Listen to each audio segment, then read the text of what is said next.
krásný. Ale já chci, aby se projel, protože on je... Hej, ty disky zahodíme, to vypadá o hodně, to je jako by stál nějaký lince. Že jo, já chci taky zahodit to.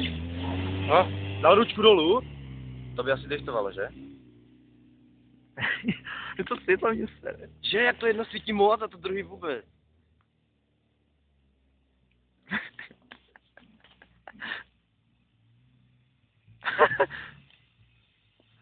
Proč to světlo svítí tak málo? Protože tam je praskla žárovka. To svítilo dobře. Ty prči. Třeba si je, no, víš co, v klídku, to je dobře. Já chci hlavně, abyste naučil řídit, víš Dobrá, co? kára, Když to on- už není taková šiška. On když si nezajezdí, vole, tak to nikdy nebude umět, tak se bude dívat na nás, vole. Já chci, když furt bude každý den ho budeme nutit, když pojedeme, aby si zařídil, tak potom bude umět řídit.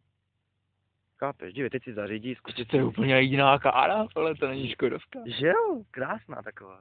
A zahodíme hnedka ty poklíce, ne? Jo, vole. Teď hned je sem dáme, zahodíme sem. To psa. Jo, ale on je aspoň chytrý, on jde pomalu, víš. No, protože nechce drifty, vole. Drifty? Dobrý, to Aha, dobrý, a jo, brzdí to, vole, v klidu. Jej, zkouší všechno. Vidu. Hej, nám to dřemže na té Padlo, straně. vole. Jak to?